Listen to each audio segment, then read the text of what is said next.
علیہ السلام کی بستی تھی، یہ جن کاموں کا ذکر کیا گیا کہ گندے کام کرتے جن سے کیا مراد ہے، تو اس واقعے کی تفصیل اللہ رب العزت نے سورہ ہود میں ذکر کی ہے۔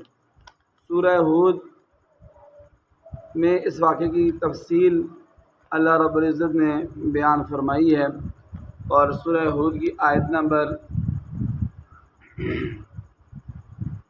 77 سے لے کر سورہ ہود کی آیت نمبر 83 تک تفصیل کے ساتھ اللہ رب العزت نے اس واقعے کو ذکر فرمایا ہے۔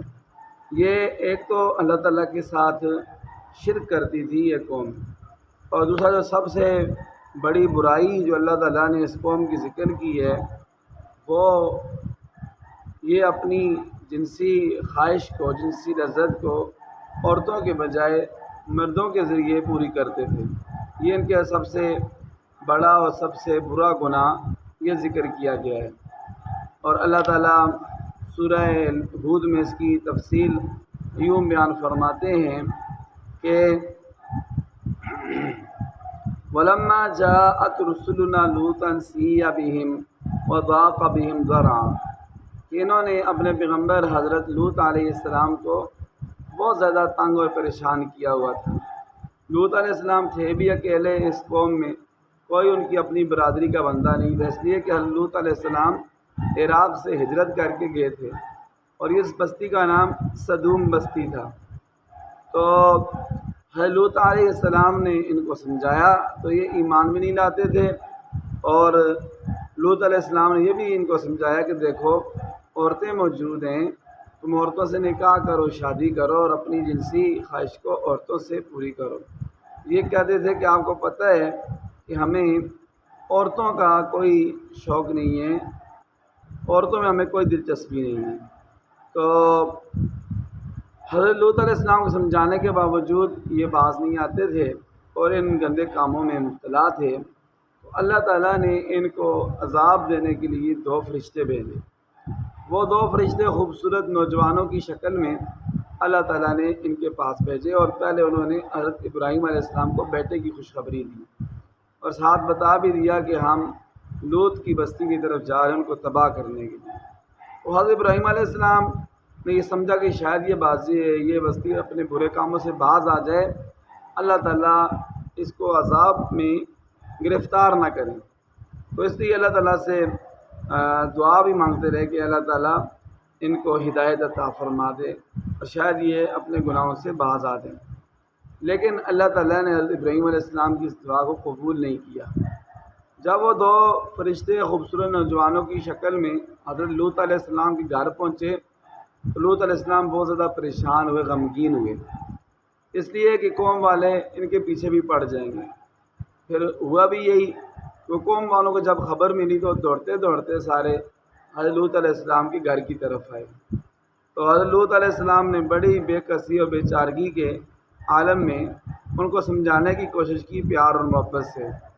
تو حضرت لوط علیہ السلام کہنے لگے وَجَاءَهُ قَوْمُهُ يُهْرَعُونَ إِلَيْهِ وَمِنْ قَبْلُ كَانُوا يَعْمَلُونَ السَّيِّئَاتِ اللہ فرماتے ہیں ان کی بدبخت قوم دوڑتی ہوئی حضرت لوط علیہ السلام کے گھر کی طرف آئی، اور وہ اس سے پہلے بھی برے کام کرتے تھے۔ تو حضرت لوط علیہ السلام نے سمجھایا کہ یا قوم ہؤلاء بناتی ہن اطہر لکم، یہ میری قوم کی بیٹیاں یہ تمہارے لیے پاکیزہ ہیں، ان سے نکاح کرو، شادی کرو۔ فاتقوا اللہ ولا تخزونی فی ضیفی، اللہ سے ڈرو اور میرے مہمانوں کے بارے میں مجھے رسوا نہ کرو۔ الیس منکم رجل رشید، کیا تم میں کوئی عقل مند بندہ نہیں ہے؟ فقالوا لقد علمت ما لنا فی بناتک من حق وانک لتعلم ما نرید، کہنے لگے کہ ہمیں عورتوں میں کوئی دلچسپی نہیں ہے، آپ کو پتہ ہے جو ہم چاہتے ہیں۔ تو حضرت السلام نے کہا کاش کہ میرے پاس قوت ہوتی، او الی رکن شدید، کیا کوئی مضبوط سہارا ہوتا تو آج کے دن میں تمہارا مقابلہ کرتا۔ تو وہ فرشتے یہ ساری باتیں دیکھ رہے تھے، سن رہے تھے، بالآخر وہ فرشتے بول پڑے، کہنے لگے حضرت لوط علیہ السلام کو آپ غمگین نہ ہوں، پریشان نہ ہوں، ہم اسی بدقسمت، بدبخت اور گندے کام کرنے والی قوم کو سزا دینے کے لیے ہم آئے ہیں، ہمیں اللہ تعالیٰ نے بھیجا ہے، اور ہم انسان نہیں ہیں، ہم تو فرشتے ہیں، انسانی شکل میں آئے ہیں، آپ مہربانی فرما کر اپنے ماننے والوں کو لے کر راتوں رات اس بستی سے نکل جائیں اور پیچھے مڑ کے بھی نہیں دیکھنا ہے۔ اور آپ کی بیوی جو ایمان نہیں لائی ہے اور آپ کی قوم کے ساتھ ان کی برے اعمال میں وہ بھی شریک تھی، تو وہ بھی پیچھے رہ جائے گی، اس پر بھی اللہ تعالیٰ کا عذاب آئے گا۔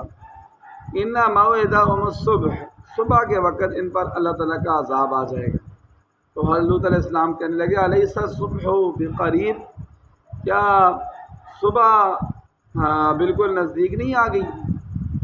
تو اللہ تعالیٰ فرماتے ہیں جب ٹائم آ گیا، صبح کا سحری کا وقت ہوا، جاء امرنا جعلنا عالیہا سافلہا، تو ہمارا عذاب کا فیصلہ آ گیا۔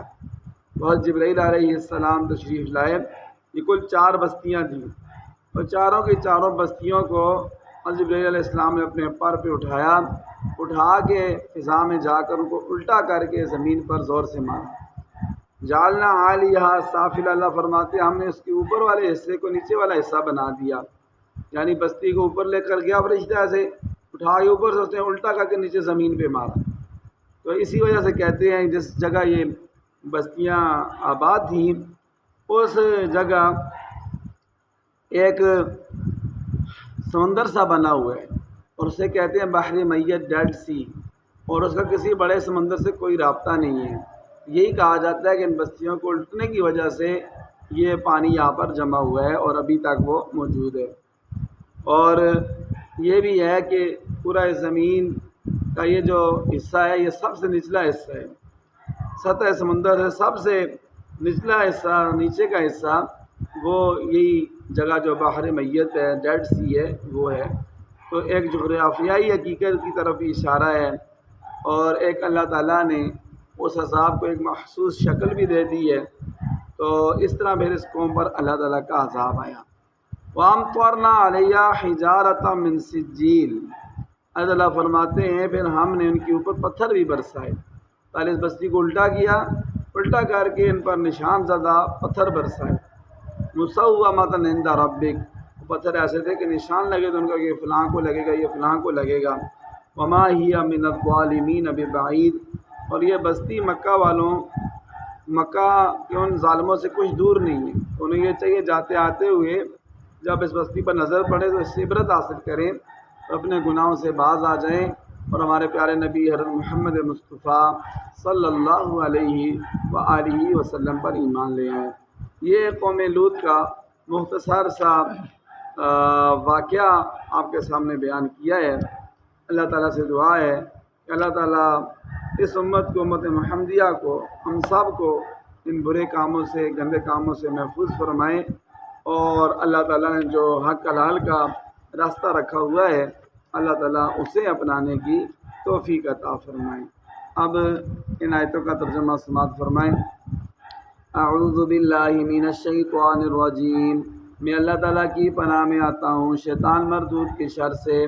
بسم اللہ الرحمن الرحیم، میں شروع کرتا ہوں اللہ تعالیٰ کے نام سے جو نہایت مہربان، بڑا رحم کرنے والا ہے۔ وَلُوطًا آتَيْنَاهُ حُکْمًا وَعِلْمًا، اور ہم نے حضرت لوط علیہ السلام کو حکمت اور علم عطا فرمایا۔ وَنَجَّيْنَاهُ، حکمت سے مراد نبوت اور علم سے مراد شریعت کا علم۔ وَنَجَّيْنَاهُ مِنَ الْقَرْيَةِ الَّتِي، ہم نے حضرت لوط علیہ السلام کو نجات دیتی ایسی بستی سے، كَانَتْ تَعْمَلُ الْخَبَائِثَ، جو گندے کام کرتی تھی۔ ذکر بستی کا ہے، مراد بستی والے ہیں۔ إِنَّهُمْ كَانُوا قَوْمَ سَوْءٍ فَاسِقِينَ، بے شک وہ بہت ہی برائی والی نافرمان قوم تھی۔ وَأَدْخَلْنَاهُ، اور ہم نے حضرت لوط علیہ السلام کو داخل کیا، فی رحمتنا، اپنی رحمت میں، یعنی ان کو عذاب سے بچا لیا، یا فی رحمتنا کا معنی ہے جنت میں داخل کیا۔ انہ من الصالحین، بے شک وہ لوط علیہ السلام اللہ تعالیٰ کے نیک بندوں میں سے تھے۔